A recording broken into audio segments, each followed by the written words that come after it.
নবীনগরের ভিটিবিসারা গ্রাম মেতে উঠল বাউল গানের সুরে আর ভক্তদের উচ্ছ্বাসে।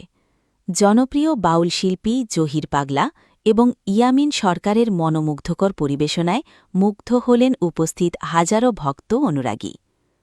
নবীনগর উপজেলার ভিটিবিসারা দক্ষিণ পাড়ার শাহসুফি আলহাজ হজরত মওলানা খাজা শামসুল ইসলাম রহমতুল্লাহ আলাইহি এর ১০১তম ২ দিনব্যাপী বার্ষিক ওরস মোবারক। ভিটিবিসারা দক্ষিণপাড়া শাহসুফি হজরত খাজা জহিরুল ইসলাম রহমতুল্লাহ আলাইহির মাজার শরীফ প্রাঙ্গণে এই আয়োজন অনুষ্ঠিত হয়।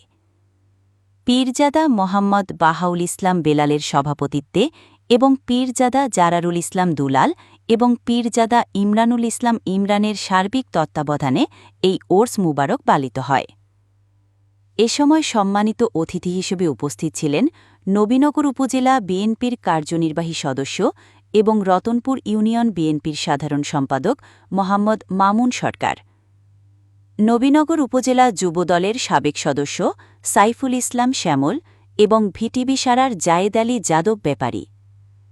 বিশেষ অতিথি হিসেবে উপস্থিত ছিলেন হাকিম ডিজিটাল স্টুডিও এবং এয়ার সার্ভিসের কর্ণধার আব্দুল হাকিম। ওরসের প্রধান আকর্ষণ ছিল মজলিসে সামা অনুষ্ঠান। এতে সারা রাতব্যাপী আধ্যাত্মিক সুফি সঙ্গীত পরিবেশন করেন দেশের জনপ্রিয় বাউল শিল্পী জহির পাগলা এবং ইয়ামিন সরকার। তাদের মনোমুগ্ধকর পরিবেশনায় পীর ভাইয়েরা একে অপরকে জড়িয়ে ধরে আবেগপ্লুত হয়ে পড়েন এবং বাউল গানের মুগ্ধতা ছড়িয়ে দেন চারদিকে।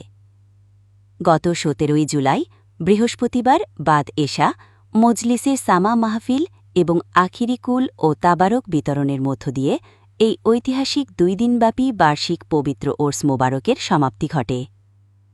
আলাউদ্দিন আকাশের তথ্যচিত্রে হাকিম তথ্য টিভি।